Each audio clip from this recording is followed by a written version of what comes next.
Добро пожаловать на канал Домашний рецепт. Приготовим солянку. Для начала надо поставить вариться бульон. Чтобы бульон получился вкусным и ароматным, во время варки бульона добавим овощи. Разрезанные пополам луковицу и морковь прижарим на сухой сковороде. В кастрюлю с холодной водой помещаем кости и мякоть свинины, предварительно промытые в холодной проточной воде. Мякоть свинины я сразу разрезала на кусочки. К мясу добавляем прижаренные луковицу и морковь. Еще в бульон можно добавлять ненужные стебли зелени. Кидаем в кастрюлю черный горошек и солим по вкусу. Накрываем крышкой и варим бульон минимум 1,5 часа. Пока варится бульон, подготовим все ингредиенты. 4-5 средних картофелин очищаем и нарезаем кубиком. 2 средних луковицы измельчаем кубиком. 1 морковь очищаем и измельчаем на крупной терке. Одним из основных ингредиентов солянки являются соленые огурцы. Их тоже измельчаем на крупной терке. Теперь приступаем к нарезке мясных изделий. В солянке обязательно должны присутствовать какие-нибудь вареные колбасные изделия и копчености. 200 грамм вареной молочной колбасы нарезаем брусочками. 100 грамм сервелата тоже режем брусочками. 3 молочных сосиски нарезаем полукружками.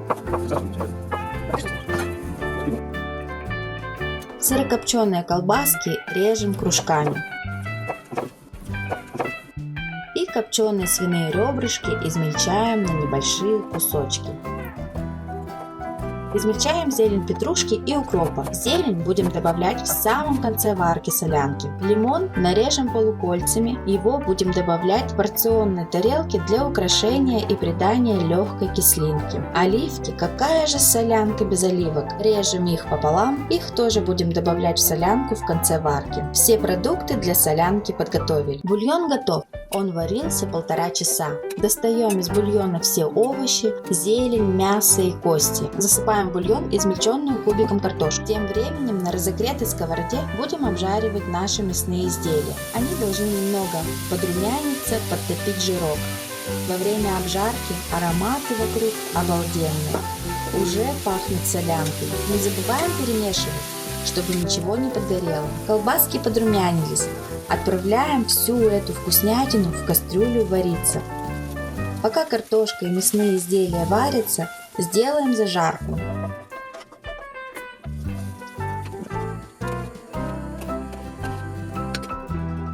В этой же сковороде, где обжаривали колбаски, обжариваем лук, соленые огурцы и морковь. Обжариваем до выпаривания жидкости и добавляем пару столовых ложек томатной пасты. Чтобы томатная паста лучше перемешалась с овощами, можете добавить немного огуречного рассола или бульона. Зажарку перекладываем в кастрюлю.